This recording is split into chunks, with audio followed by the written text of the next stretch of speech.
The 16th book, that none of the things that are can perish. Hermes.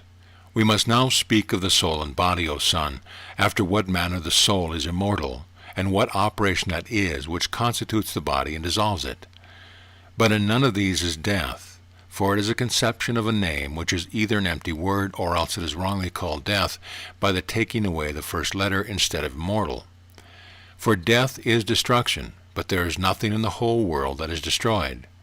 For if the world be a second God, and an immortal living creature, it is impossible that any part of an immortal living creature should die.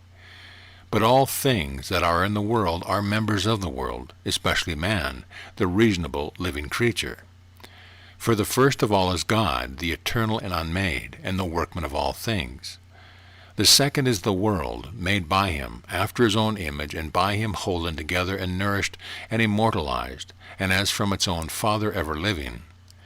So that as immortal, it is ever living and ever immortal. For that which is ever living differs from that which is eternal.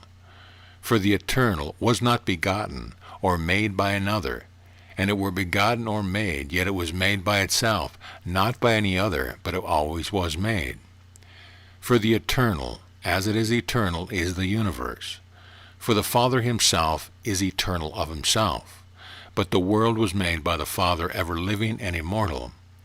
And as much matter as there was laid up by him, the Father made it all into a body, and swelling it, made it round like a sphere, endued it with quality, being itself immortal, and having eternal materiality. The Father, being full of ideas, sewed qualities into the spheres, and shut them up as in a circle, deliberating to beautify with all quality that which should afterward be made.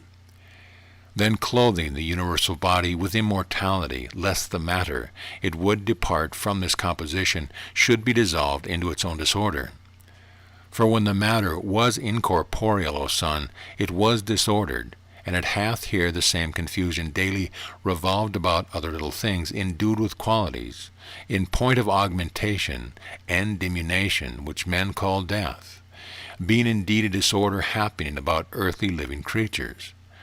For the bodies of heavenly things have one order, which they have received from the Father at the beginning, and is by the insaturation of each of them kept indissoluble. But the insaturation of earthly bodies is their consistence, and their dissolution restores them into indissoluble, that is, immortal. And so there is made a privation of sense, but not a destruction of bodies.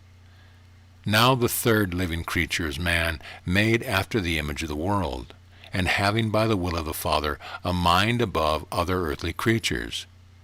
And he hath not only a sympathy with the second God, but also an understanding of the first.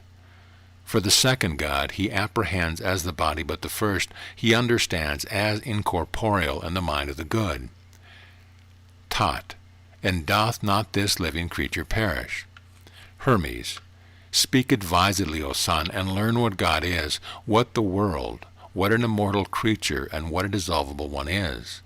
And understand that the world is of God and in God, but man of the world and in the world. The beginning and end and consistence of all is God. End of Book 16.